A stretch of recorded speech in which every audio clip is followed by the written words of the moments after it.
Bonjour tout le monde, aujourd'hui probablement la vidéo la plus courte de la série. Courte navigation entre notre arrêt à Guana Island et nous allons contourner Tortola pour aller à une petite baie isolée. Elle est à un peu plus de 6000 nautiques d'ici. On mettrait 1 heure pour y aller au moteur. On va mettre 35-40 minutes pour y aller à la voile puisqu'on va avoir un vent favorable pour l'essentiel, à part les dernières 10 minutes dont on utilisera l'inconvénient pour ranger les voiles. J'avais envisagé de faire le trajet au moteur. 1 heure au moteur, c'est pas la mort, ça recharge les batteries, ça permet de faire de l'eau chaude, c'est super.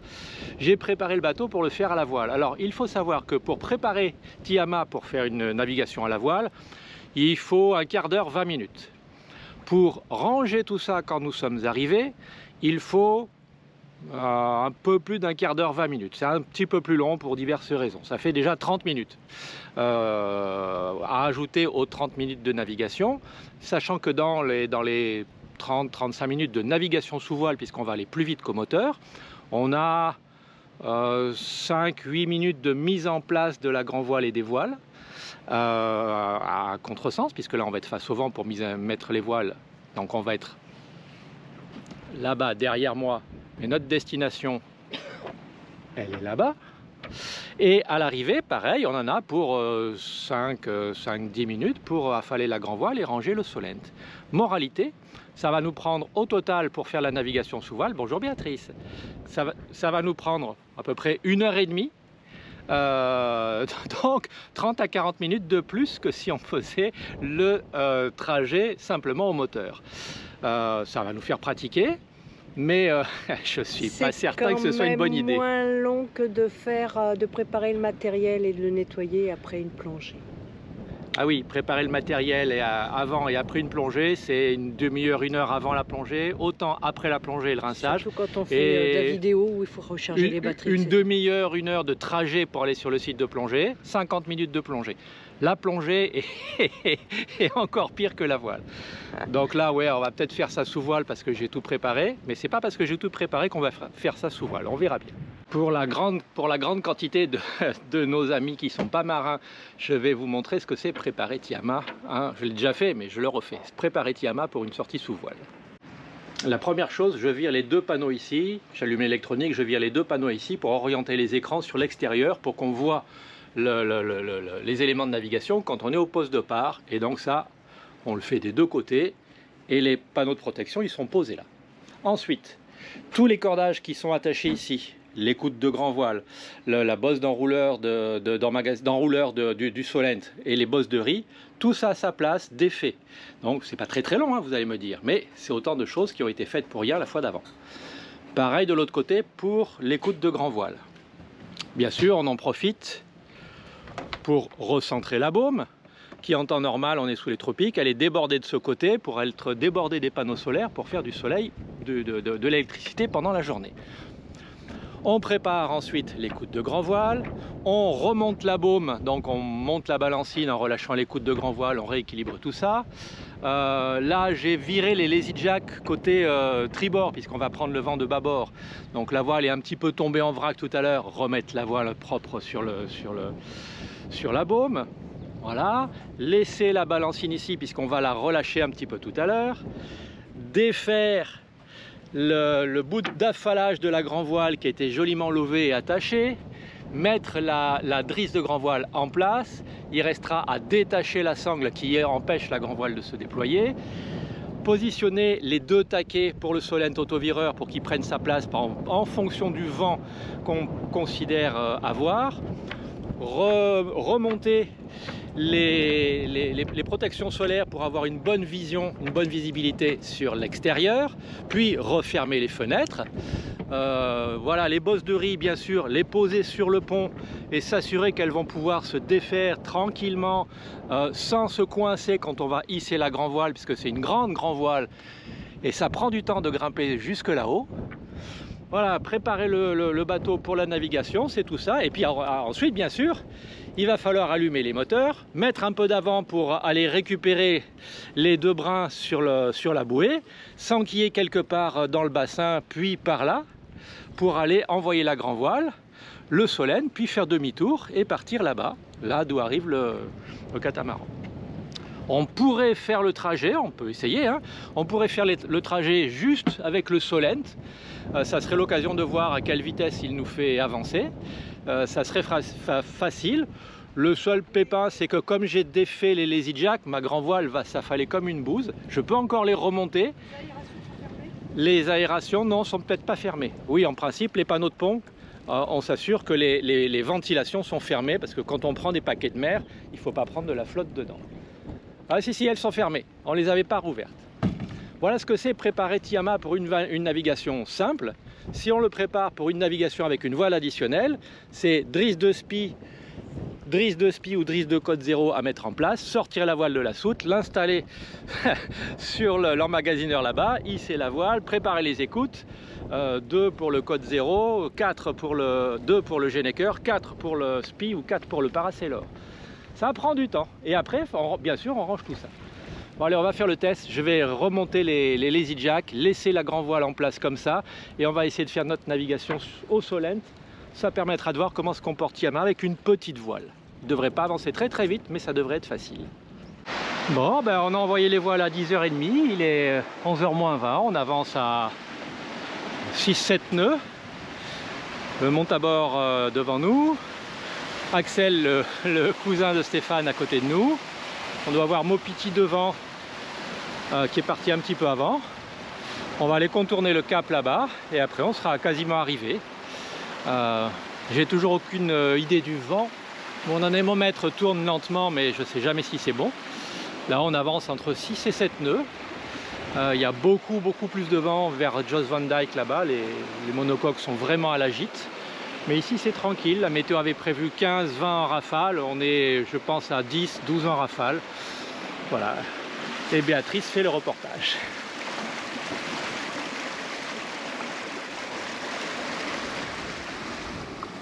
Et donc nous venons de là-bas. Voilà, on file à 8-9 nœuds, un peu moins parfois, un peu plus parfois selon le vent. On doit avoir 12-15 nœuds de vent, je pense qu'on a pris une rafale à 18-19 tout à l'heure, presque 20. Ça avance pas mal. Ah, ça avance bien, il est 11h10. On va aller franchir le cap là-bas, pas celui qui est ici, celui qui est après. On a les copains de Montabord ici, on est en train de rattraper Mopiti qui est parti 10 minutes avant nous. Parce que le temps de tout préparer, nous, c'est toujours un peu plus long. Et Axel, le cousin de Stéphane, est un peu loin derrière, mais il a choisi de faire route uniquement au Génois. C'est plus facile, il est tout seul. Et c'est un bon choix, dans des conditions comme ça, ça avance bien aussi. Et encore un quart d'heure et on est arrivé. Alors, un tout petit peu plus, le temps de rentrer la voile. Comme je le disais, on passe le cap, on a une petite accélération devant. Voilà, ça se voit bien, on avance à 11 nœuds en ce moment, avec 18 nœuds de vent réel et 20 apparents. Je vais vriller un petit peu la grand voile, ça sert à rien d'accélérer autant. Et j'ai Starling qui est en train de décrocher, il se repositionne le pauvre. Et le temps de contourner le cap, on a le vent globalement qui nous vient de par là. Mais on passe sous le vent de l'île, donc on a des ralentissements, des accélérations, des pertes de vent. Ça va encore être un petit peu sportif jusqu'à ce qu'on passe le cap et là on va remettre les moteurs et rentrer les voiles. Voilà, nous voici installés dans la jolie baie de Cane Garden Bay. Ça rappelle certaines des îles du sud avec les petites collines, les maisons colorées, la forêt, l'eau turquoise. C'est vraiment joli, on est sur un champ de bouée, on s'est installé sur une bouée. Et justement, c'est là où je voulais en venir et vous allez tout de suite comprendre. Vous allez tout de suite comprendre parce que, en fait, on est arrivé hier. Je finis la vidéo aujourd'hui, mais on est arrivé hier. Et hier, notre installation a été galère. Et je vais en profiter donc pour faire un débriefing complet ici dans cette vidéo qui nous servira d'aide-mémoire à Béatrice et à moi et qui pourra servir à d'autres pour éviter des problèmes. Je vous explique. Quand nous sommes arrivés hier, en première intention, il n'y avait pas beaucoup de place au mouillage. Là, il y a un peu de sable là-bas, il y avait quelques bateaux au mouillage. On est arrivé les premiers de notre petite flottille. Je me suis dit, bon, on va s'installer sur bouée. Les fonds sont sympas, il y a une petite tortue là-bas, voilà, c'est joli. Il y avait pas mal de place, comme maintenant. Les bouées oranges que vous pouvez peut-être voir sur la vidéo sont des bouées réservables.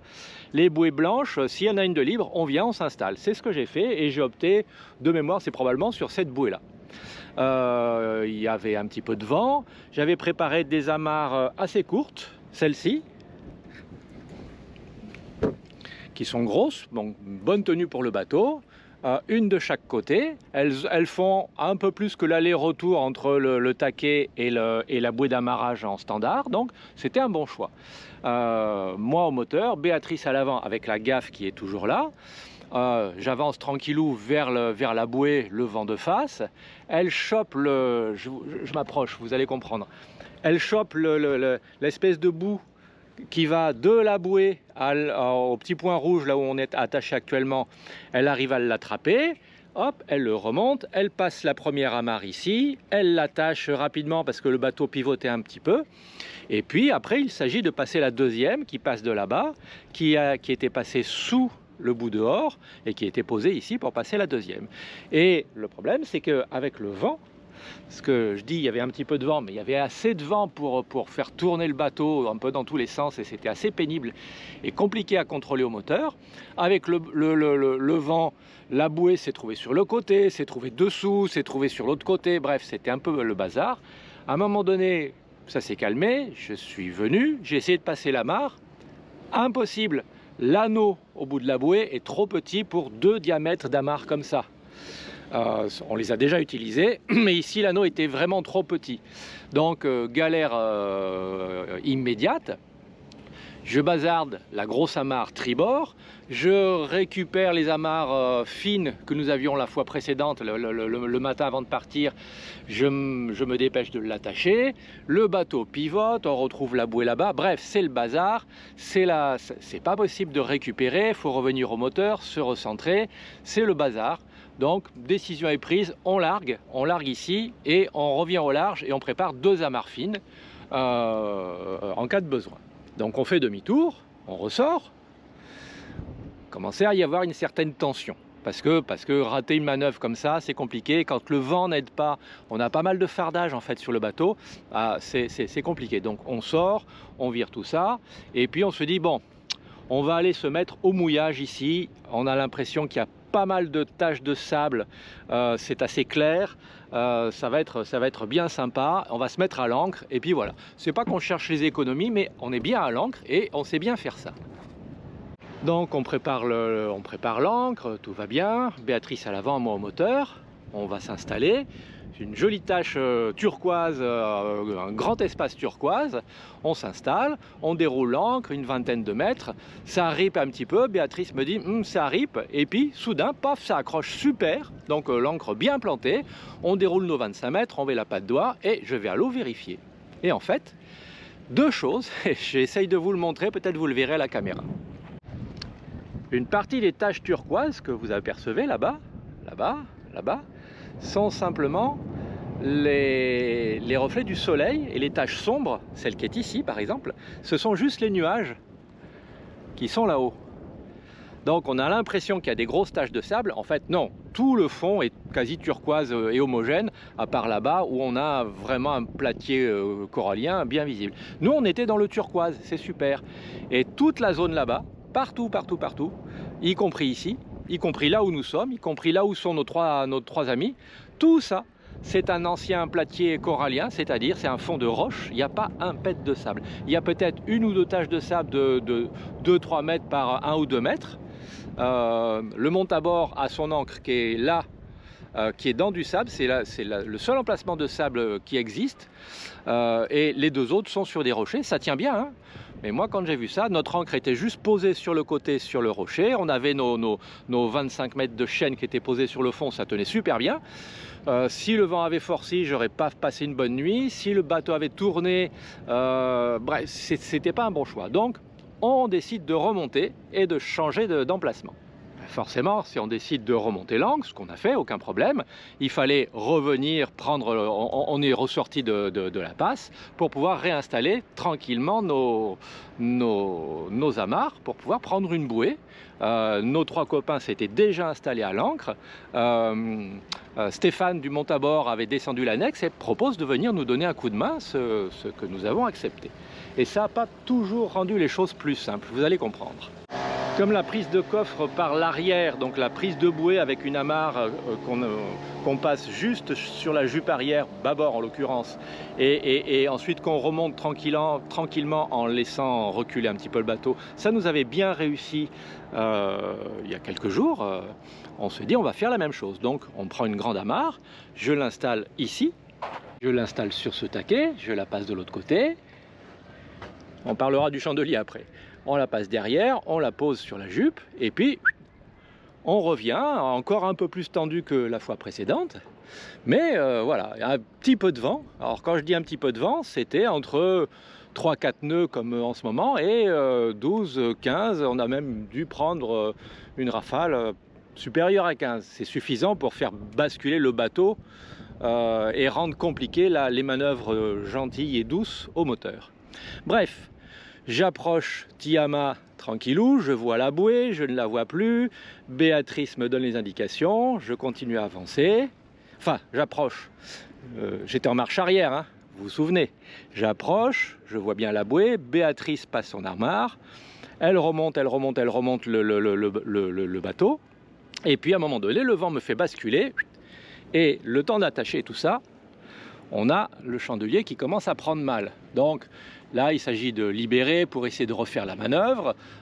Stéphane essaye de nous donner un coup de main sur le coup. Et en vrai, rien n'y fait. On s'est retrouvé avec Tiama perpendiculaire. La bouée, par rapport à Tiama, la bouée là-bas, puis là-bas. Et moi, je ne pouvais rien faire au moteur. Et l'amarre qui était passée ici 2 fois nous a plié le chandelier complètement, donc irrécupérable. On s'est même retrouvé à un moment donné avec l'amarre derrière cette poulie-là et qui repartait. Donc cette poulie-là, je vous rappelle, c'est celle qui sert au SPI, au Parasailor. On ne peut pas s'en passer, c'est une poulie qui coûte à peu près 1000 € pièce. Je n'ai pas envie de la casser et de l'endommager. Donc c'était embêtant. Moralité, on détache autant qu'on y arrive, on relâche la tension et puis on réfléchit à faire autre chose. Vous l'aurez compris, à ce moment-là, moi aux commandes qui n'arrive pas à maintenir le bateau, je m'en prends à Béatrice bêtement, hein, mais c'est voilà, c'est comme ça. On avait beaucoup de tension tous les deux. Je venais d'endommager le bateau faute d'avoir correctement préparé la manœuvre. Donc je m'en voulais. Ça peut se redresser un chandelier comme ça, mais pas ici, pas avant plusieurs mois. Donc il va y avoir un peu de boulot à faire pour remettre les filières en état. Bref, la tension nerveuse était déjà bien à son comble, mais on n'était toujours pas attaché. Et on avait toujours Stéphane avec son annexe devant qui nous proposait de nous donner un coup de main.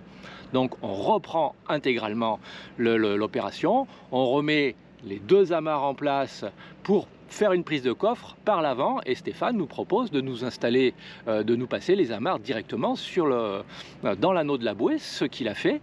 Ça ne nous a pas empêché de nous retrouver de nouveau dans une situation scabreuse. C'est à ce moment-là qu'on a fini de plier le chandelier et personne n'y était pour rien, c'est à part moi qui n'arrivais pas à maintenir le bateau dans l'axe puisque du poste de barre qui est derrière moi, je ne voyais pas la bouée qui était devant moi, voire sous le trampoline.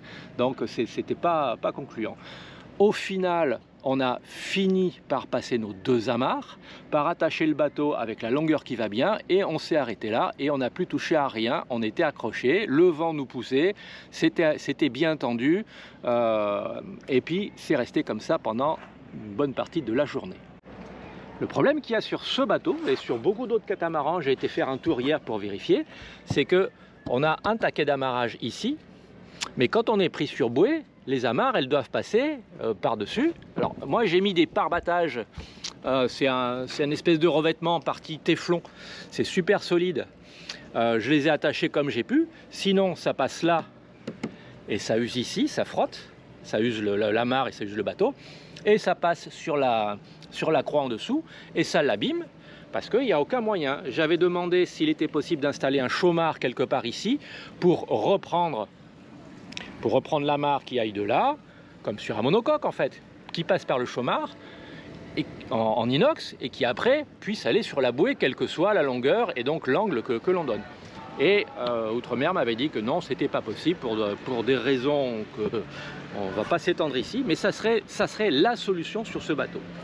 Donc on a passé nos 2 amarres et le problème c'est que globalement, si on a un jour besoin de se réinstaller sur bouée alors qu'il y a un peu de vent ou du courant et que Tiama se balade comme il l'a fait hier, vous voyez, même là, il fait la queue du chien au bout de sa bouée. Hein. C'était pas jouable. Quand il n'y a pas de vent, la manœuvre, on la connaît bien.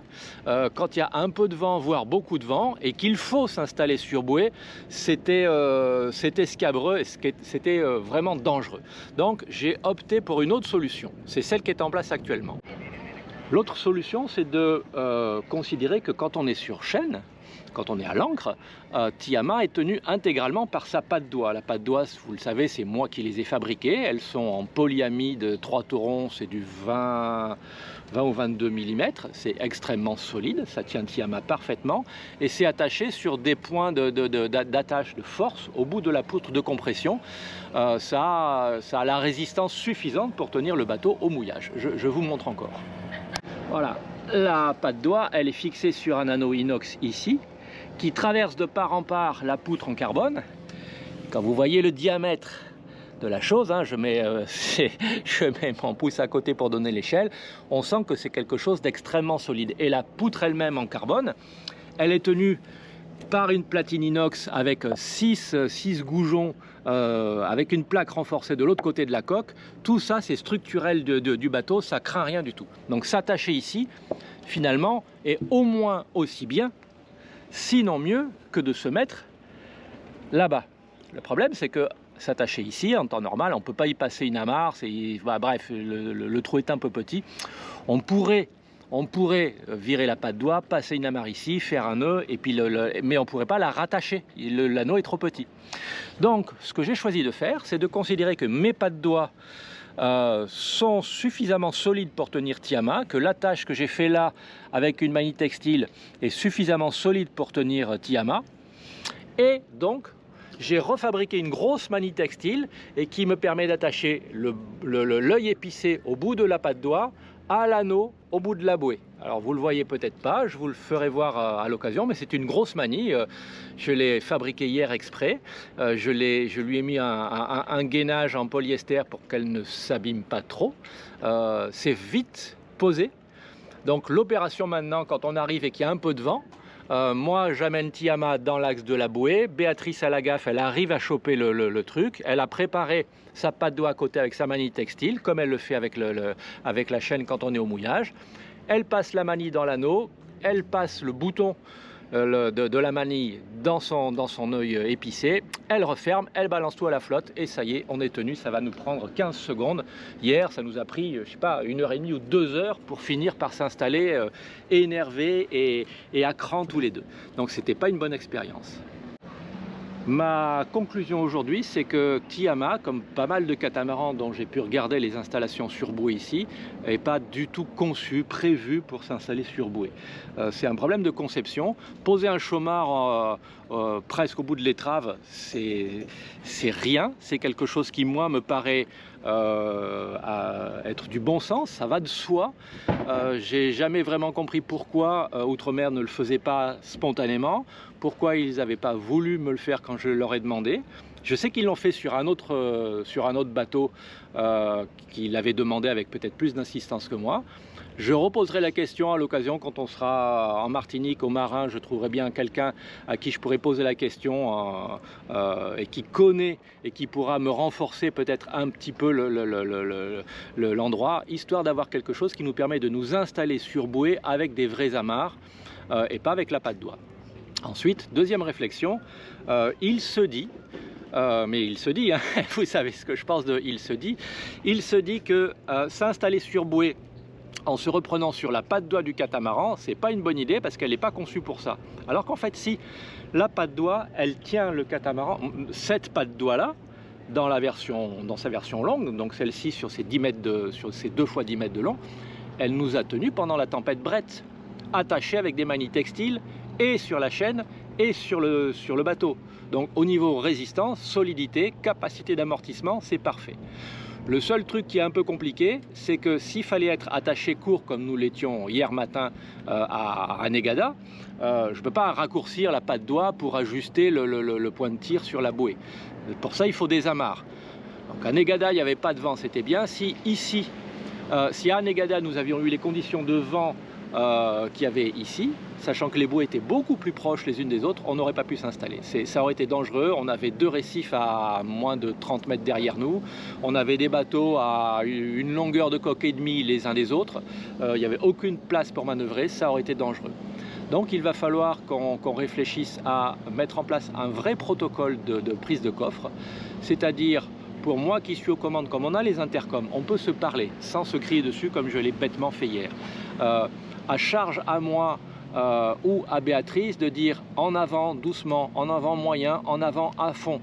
Pivote tribord moyen, pivote tribord à fond, pivote tribord en avançant à tribord, en avançant voilà, à bâbord. Donner des directives beaucoup plus précises pour que celui qui est aux commandes moteur, qui ne voit pas ce qui se passe, puisse tenir Tiama au mieux pour que la manœuvre soit en sécurité. Moi qui suis passé à l'avant hier pendant un moment pour essayer de repasser les amarres, une fois ou deux je me suis bêtement fait coincer la main dans ce que je venais d'attacher. C'était vite défait, il n'y a pas de souci, je savais défaire mon nœud, mais quelques instants d'inattention de plus, j'y laissais le bras. C'est dangereux, on ne peut pas se permettre ce genre d'approximation sur un endroit aussi paradisiaque sur lequel tout le monde arrive à s'installer au demeurant sans s'y prendre à 4 fois.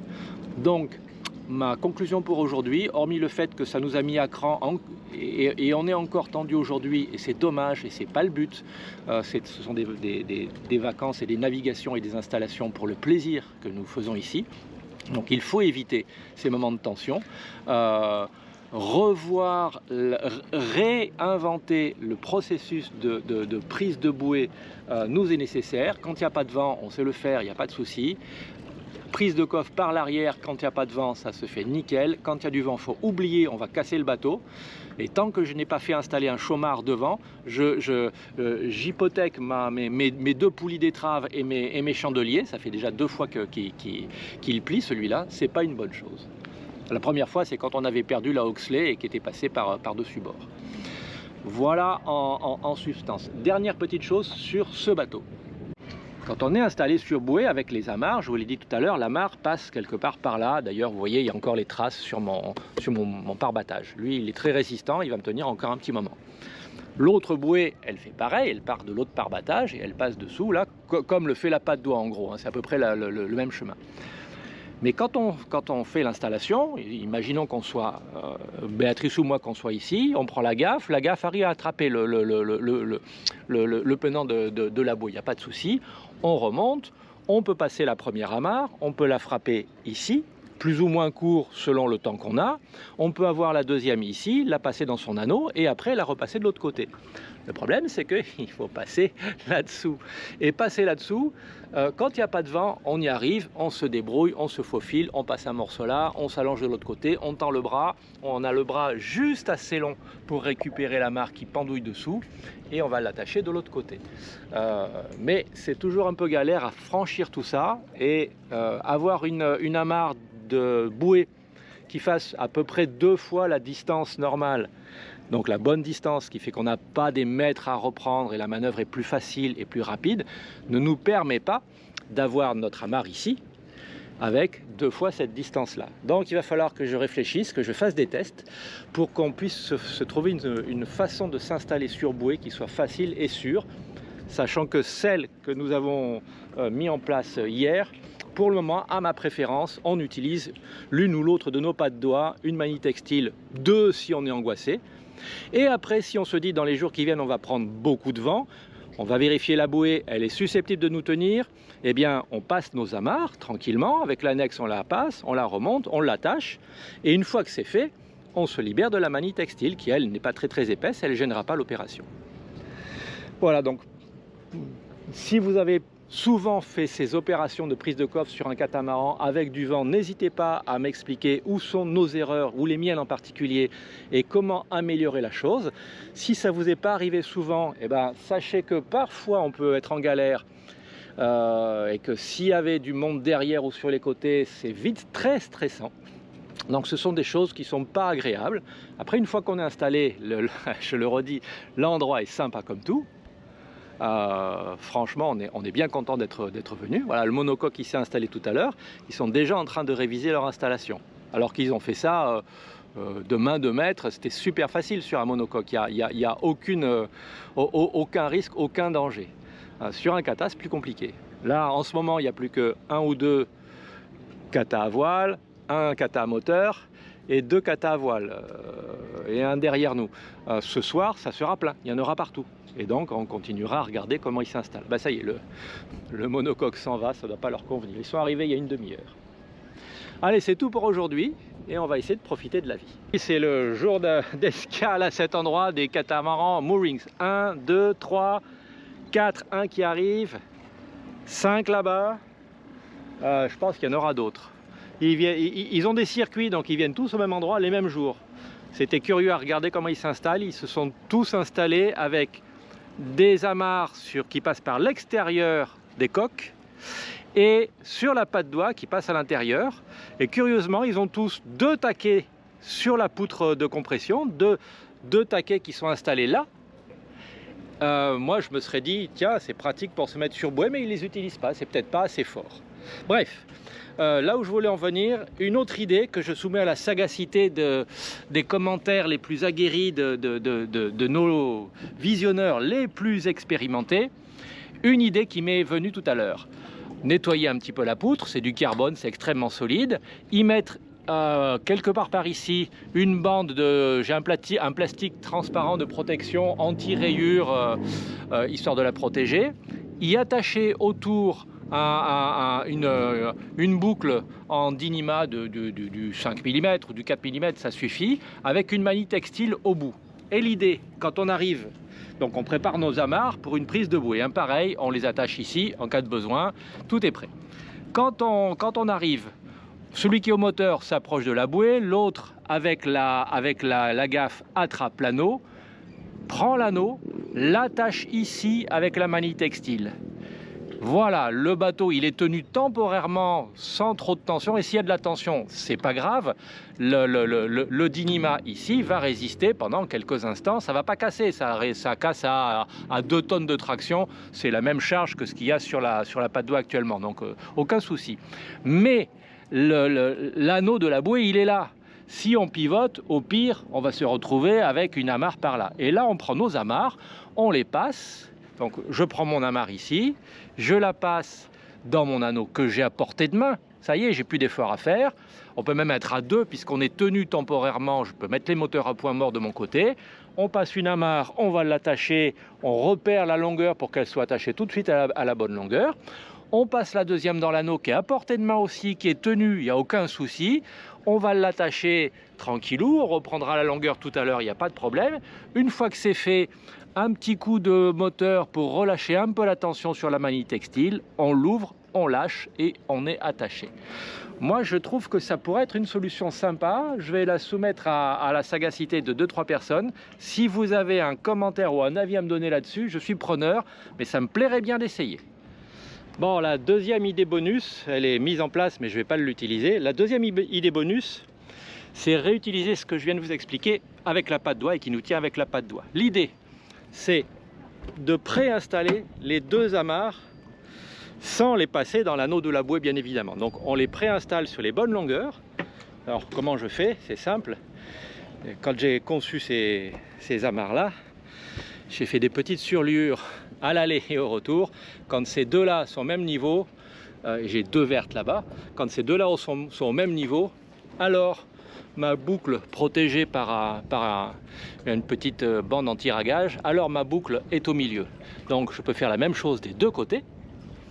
Mes 2 amarres sont préparées. Ensuite, je prends une grosse manille textile, ça c'est du Dyneema 210, ça doit résister à 8 tonnes de traction, donc c'est plus qu'il n'en faut. Je me mets ici, on avance tranquillou, avec la gaffe je récupère l'anneau, au besoin je l'attache avec l'idée bonus numéro 1. Ensuite, je passe ma manille textile dans mes 2 boucles, comme ça. Là, je passe l'anneau et je referme et je balance tout à la flotte. Alors, je fais attention à ce que celle-là, évidemment, à ce que celle-là passe de ce côté de la martingale pour être à l'extérieur, évidemment. Mais l'idée, c'est d'utiliser une grosse manille textile qui va résister, qui va prendre l'eau, qui ne va pas s'abîmer, qui est facile à refaire, qui coûte rien à refaire. Les amarres, ce qui nous permet de réajuster la longueur en cas de besoin. Et indifféremment, on s'installe sur la patte doigt ou sur les amarres. Et je pense qu'avec ces choses-là, on a des idées à tester qui devraient nous simplifier la vie et surtout nous permettre de faire une installation. On les testera sans vent, mais ça devrait nous permettre de faire une installation avec du vent en étant plus rapide et plus sécurite, puisqu'il n'y aura qu'un seul geste technique à faire, c'est fermer la manille textile autour de l'anneau de la bouée.